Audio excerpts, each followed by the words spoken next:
Channel. இன்னைக்கு நம்ம பண்ணக்கூடிய ரெசிபி என்னன்னு பார்த்தீங்கன்னா கல்மி கபாப். ஒரு ரெஸ்டாரண்ட் ஸ்டைல் கல்மி கபாப்பை வீட்டில் இருக்க மசாலா வச்சு எப்படி செய்யறதுன்னு பார்க்கலாம் வாங்க.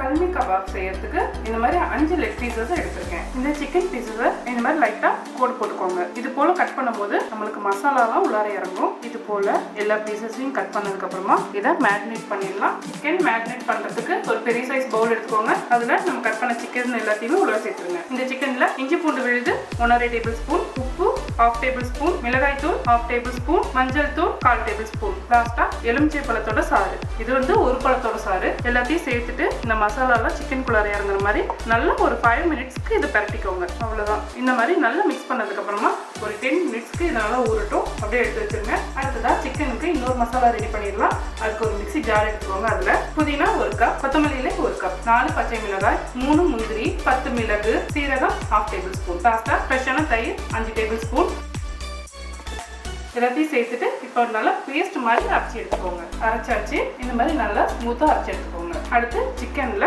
நம்ம அரைச்சி வச்சிருந்தா அந்த கிரீன் பேஸ்ட்டை உள்ளார சேர்த்துருங்க. நான் அரைக்கும் போது தண்ணி எதுவுமே சேர்க்கல. தயிரில் இருக்க தண்ணி கரெக்டாக இருந்தது. இப்போ சிக்கனை மறுபடியும் ஒரு தடவை இதோட நல்லா கலந்து விட்டுருங்க. சிக்கனுக்குள்ள எல்லா சைடும் மசாலா போகிற மாதிரி நல்லா பரட்டி விட்டுக்கோங்க. இப்போ இந்த மாதிரி நல்லா பரட்டினதுக்கு அப்புறமா இது ஒரு 4 மணி நேரத்துக்கு நல்லா ஊறட்டும். அப்படியே விட்டுறலாம். இப்போ சரியா 4 மணி நேரம் ஆச்சு. சிக்கன் ரொம்பவே சூப்பராக ஊறி இருக்கு. அடுத்து இதை நம்ம கபாப் போல பொரிக்க ஆரம்பிச்சிடலாம். அடுத்து ஒரு பேன் எடுத்துக்கோங்க. அதில் எண்ணெய் 2 டேபிள் ஸ்பூன் எல்லா சைடும் போகிற மாதிரி கொஞ்சம் ஸ்ப்ரெட் பண்ணி வச்சுக்கோங்க. நம்ம ஆல்ரெடி மேரினேட் பண்ணி வச்சிருந்த இந்த சிக்கன் நம்ம உள்ள சேர்த்துருங்க. ஒரு மிதமான சூட்டில் இது ரொம்ப பொறுமையாக பொரிச்சு எடுத்துக்கோங்க. கொஞ்சம் எக்ஸ்ட்ரா இருக்க அந்த மசாலாவை மேலே ஊற்றி விட்டுருங்க.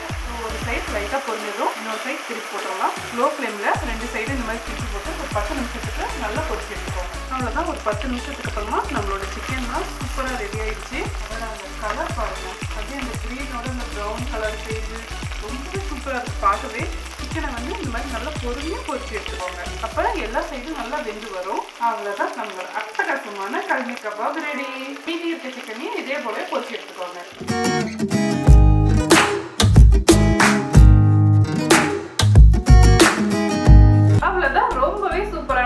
கல்மி கபாப் ரெடி ஆயிடுச்சு.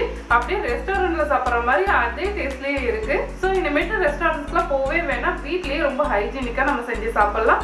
ஸோ கண்டிப்பா இந்த ரெசிபி வீட்ல ட்ரை பண்ணி பாருங்க. மனமும் சுவையும் சேனலை சப்ஸ்கிரைப் பண்ணாதவங்க சப்ஸ்கிரைப் பண்ணிக்கோங்க. பக்கத்துல இருக்க பெல் ஐக்கானை அழுத்திக்கோங்க. லைக் பண்ணுங்க, ஷேர் பண்ணுங்க. உங்களுக்கு விருப்பமான டிஷ்ஷஸ் என்னோட ஷேர் பண்ணுங்க. கமெண்ட் பாக்ஸ்ல கமெண்ட் பண்ணுங்க.